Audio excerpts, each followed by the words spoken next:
Mehsana collector કચેરી ખાતે સ્થાનિક સ્વરાજની ચૂંટણીમાં ઉમેદવારો દ્વારા ફોર્મ ચકાસણી સમય મહેસાણાના ધારાસભ્ય મુકેશ પટેલ તથા આમ આદમી પાર્ટીના જિલ્લા પ્રમુખ જયદેવસિંહ ચાવડા વચ્ચે ઘર્ષણ સર્જાયું। મહેસાણાના કલેક્ટર કચેરી ખાતે સ્થાનિક સ્વરાજની ચૂંટણી માટે ફોર્મ ચકાસણીના સમયે રાજકીય ઘર્ષણ સર્જાયું। મહેસાણામાં મહાનગરપાલિકા વોર્ડ નંબર 7 માટેનો ઉમેદવાર ગાયત્રીબા ઝાલા, જેમણે આમ આદમી પાર્ટીના ટિકિટ પર ચૂંટણી લડવાની તૈયારી કરી છે, તેમણે ચૂંટણી પંચની કામગીરી પર ગંભીર સવાલો ઉઠાવ્યા। આ ચૂંટણી પ્રક્રિયા દરમિયાન મહેસાણાના ધારાસભ્ય મુકેશ પટેલ અને આમ આદમી પાર્ટીના જિલ્લા પ્રમુખ જયદેવસિંહ ચાવડા વચ્ચે તણાવ વધ્યો। બંને પક્ષોએ આ મુદ્દે વિરોધ વ્યક્ત કર્યો અને હિંસક સ્પષ્ટીકરણો આપવામાં આવ્યા। પ્રથમ ગાયત્રીબા ઝાલાએ આક્ષેપ કર્યો કે ચૂંટણી પંચ અને અન્ય નિયામક અધિકારીઓ તેમના દાવાઓમાં અસમાનતા અને બિનસંવેદનશીલતા દાખવતા નજરે પડી રહ્યા છે, જેના પરિણામે ઉમેદવારોને ન્યાય આપવામાં અસમર્થતા જણાઈ રહી છે। આજના સમયે મહેસાણા કલેક્ટર કચેરીમાં જવા આવેલા પ્રમુખોએ આ વિષય પર આક્રોશ વ્યક્ત કર્યો અને ક્લિયરન્સને લઈ ચર્ચાઓમાં પણ વધારાની તકેદારીની માંગ કરી। અત્યાર સુધીમાં પોલીસ અને સ્થાનિક પ્રશાસન દ્વારા ઘર્ષણના મામલાને સાંભળવાનો પ્રયાસ કરવામાં આવ્યો છે। હવે યોજનાબદ્ધ રીતે આગામી ચકાસણીઓ અને ચૂંટણી પ્રક્રિયા માટે તમામ પક્ષોને પ્રોસેસિંગના મંચ પર સમયસર ન્યાય આપવા માટે નિયત કરાયા છે। મહેસાણા મહાનગરપાલિકાની જે અત્યારે સ્થાનિક ચૂંટણી ચાલી રહી છે એના અંદર કહેવાતી આ જે અત્યારે જે તાનાશાહી ખરી એ અત્યારે સાબિત થઈ છે। અત્યારે એક તરફ લોકશાહી ઢબે ચૂંટણી પ્રક્રિયા થઈ રહી છે અને આના અંદર અત્યારે જે ઉમેદવારો ખરા એમના ફોન ચકાસણી કરવાનો સમય છે, ત્યારે સવારથી જ ભારતીય જનતા પાર્ટીના ગુંડાઓ, લુખ્ખાઓ અને એમના ટોળકીઓ જ્યારે આમ આદમી પાર્ટીના અને કોંગ્રેસના ઉમેદવારો અને ટેકેદારો ઉપર અત્યારે જોર જુલમ કરી રહ્યા છે। અત્યારે જોઈએ તો વોર્ડ નંબર 8ના કોંગ્રેસના ઉમેદવારના ટેકેદાર તેમજ આમ આદમી પાર્ટીના વોર્ડ નંબર 8ના ઉમેદવારના ટેકેદાર, આ બંનેને અત્યારે ભાજપના ગુંડાઓ, લુખ્ખાઓ એમની જોર જબરથી એમને ડિટેન કરી દીધા, એમને લઈ ગયા અને અત્યારે કલેક્ટર ઓફિસમાં રજૂ કરવામાં આવ્યા।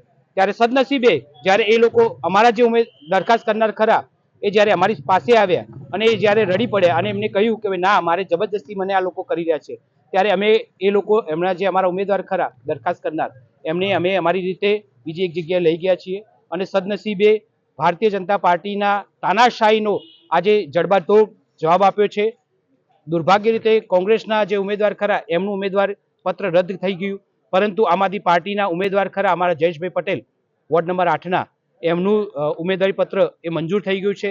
એ અમને આપને દેખાડી રહ્યા છીએ। જોવાની વાત એ છે કે આટલી નાની ચૂંટણીના અંદર ધારાસભ્ય શું કરી રહ્યા છે।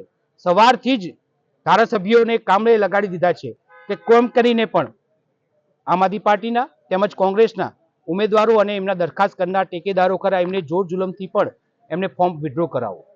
સવારથી મુકેશભાઈ પટેલ મહેસાણાના ધારાસભ્ય અહીંયા આવીને બેઠા હતા। કેમ બેઠા હતા? અહીંયા એમનું શું કામ હતું? આ બધા પ્રશ્નો એટલા બધા પેચિંદા છે અને આમ આદમી પાર્ટીએ જ્યારે વિરોધ કર્યો ત્યારે શરમના મારે મુકેશભાઈ પટેલ ધારાસભ્યને ઓફિસ ખાલી કરીને જતું રહેવું પડ્યું। તો આટલી બધી શાના માટે થઈ રહ્યું છે? આ તાનાશાહી શાના માટે થઈ રહી છે? ભારતીય જનતા પાર્ટી તો એમ કહે છે કે એમના પાસે પેજ પ્રમુખ સુધીની સંગઠન છે, તો આ સંગઠનનો ઉપયોગ કરો। તમે આ ગુંડાગર્દી શાના માટે થઈ રહી છે? અમે તો મુઠ્ઠીભર લોકો છીએ, અમે ભગતસિંહને માનવાવાળા છીએ, અમે કોઈ જગ્યાએ ડરીશું નહીં, ધમકાવીશું નહીં અને આ ચૂંટણી ખરા એ સમાન ભેર અમે લડીશું અને જીતીને બતાવીશું। જય હિન્દ, જય ભારત, જય જય ગરીબ। મારું નામ ઝાલા ગાયત્રીબા છે અને મેં વોર્ડ નંબર 7માંથી ઉમેદવારી નોંધાયેલી છે। અત્યારે આજે ફોર્મ ચકાસણીની તારીખ હતી, તો અમે કલેક્ટર ઓફિસમાં બધા હાજર હતા।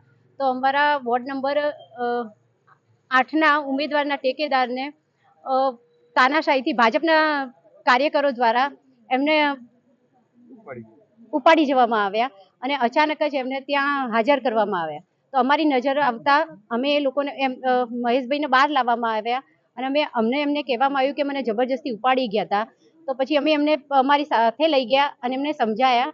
તો એમણે કીધું કે મને ભાજપના કાર્યકરો દ્વારા મેન્ટલી ટોર્ચર કરવામાં આવ્યું છે, મારે ઉમેદવારી પાછી ખેંચવા દેવાની નથી, હું ટેકેદાર છું, મેં મારી મરજીથી ટેકેદારી નોંધાવી હતી। એક minute. Video journalist Bhavin Bhavsar સાથે સડ્યા ટીવી ન્યૂઝ મહેસાણા।